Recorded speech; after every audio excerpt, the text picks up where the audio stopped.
Alright, hello, and welcome to another Why Would You Use? So, this weapon just came out. It is the Mios. And it's a very interesting weapon that has a lot going for it, barring like one exception that is more of a personal preference for myself. So let's just get into what the build is that I've been using. And this weapon, for me, I build it a lot like I build my Skindo Prime. It has enough critical chance that using Berserker isn't silly, because when it does kick in, your DPS goes like straight through the roof.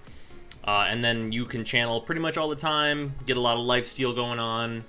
It does a significant amount of damage, you attack super fast, and the Mios just inherently has a pretty large like radius of attack, and this stance is actually pretty good.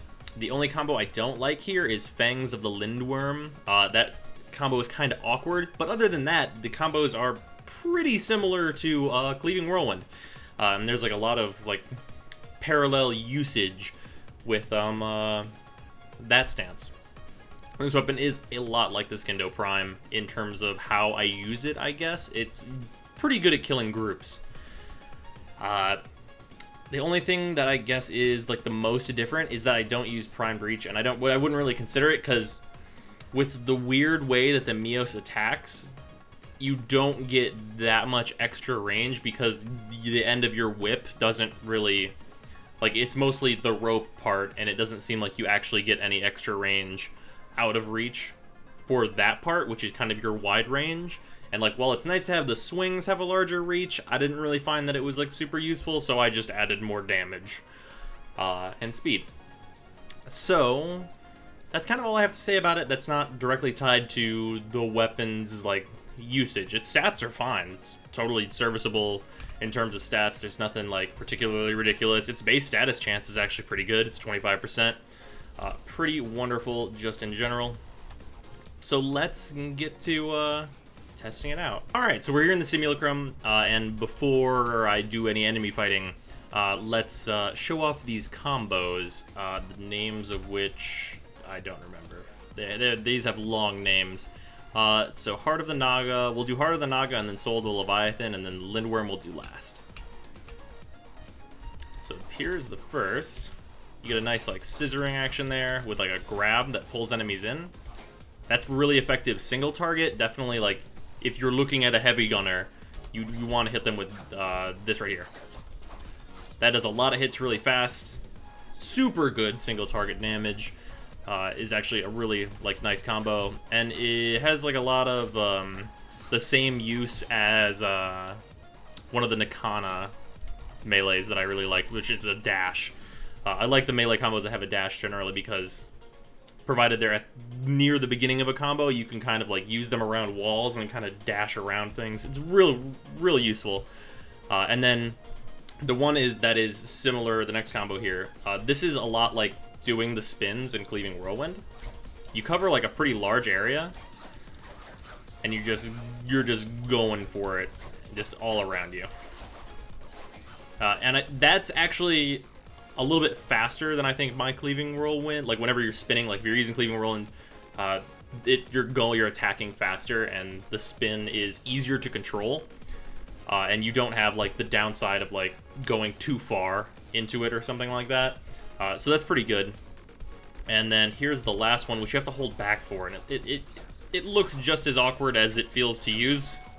You do like a lot of like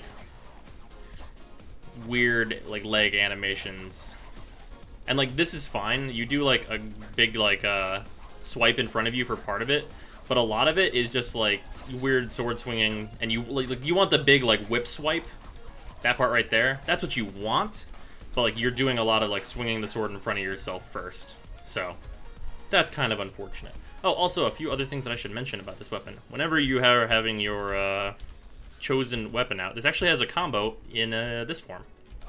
So normally you get this, and it actually has the dash in its basic attacks. This is just spamming, but you also have a hold. Like this is like charge attack preview. You can do like a nice little a vortex of slashes, and this is actually pretty useful. Like, if you just, like, need to kill, like, a slightly tough enemy, it'll do the job. Ooh, whip freaked out. Yeah. Also, weird problem with the weapon right now that I assume will just get patched. Sometimes when you take the weapon out, the whip doesn't show up, so you can't really see where you're hitting.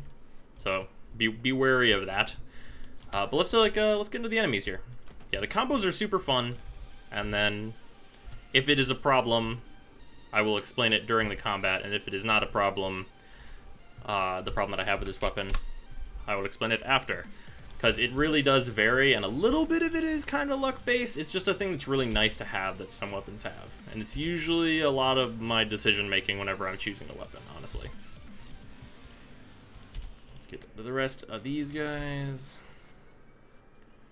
Oh wait, no, these are, no, whoop, this guy, this one. There we go. Alright, level 50 enemy bosses. Okay.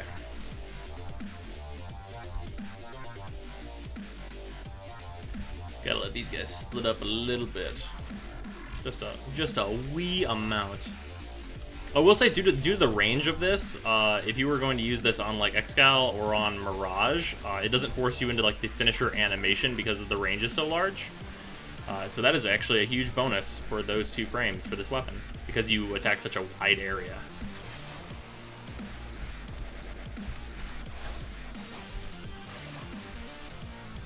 Oh, Berserker hit. That's super useful to me.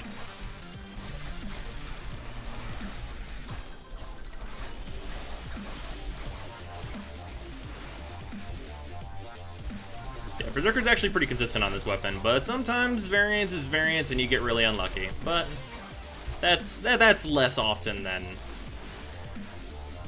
the stats may have you believe. Alright, here we go. Oh, you bastards.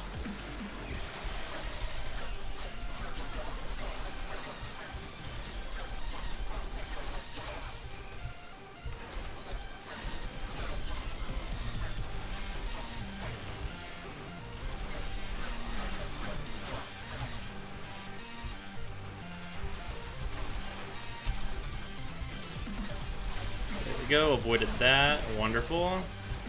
That's here we go. Block that one.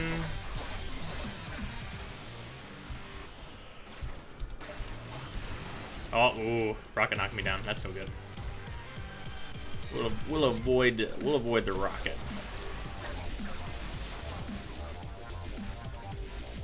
If at all possible, anyway. Also, it having a good blocking combo actually means you can engage while holding block, which is actually pretty nice. Okay, here we go. Let's finish you off.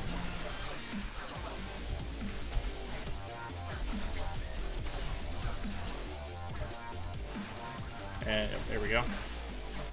That guy's still alive.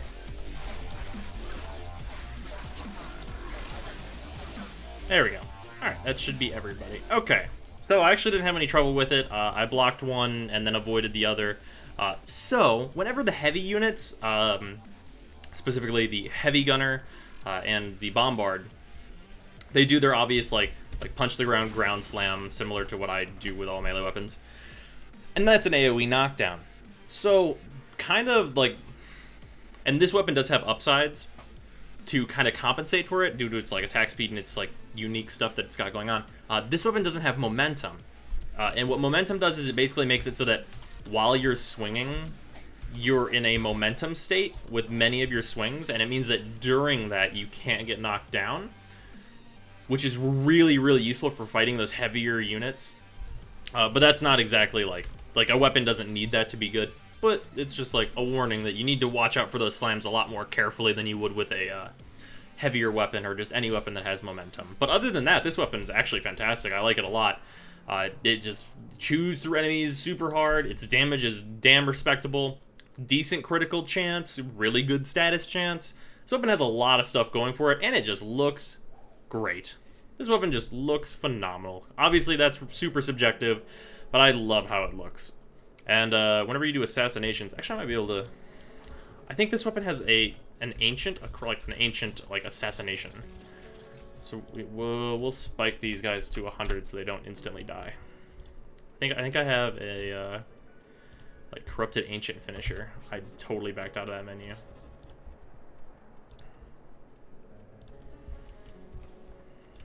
Actually, don't know if this is in yet. I think it is.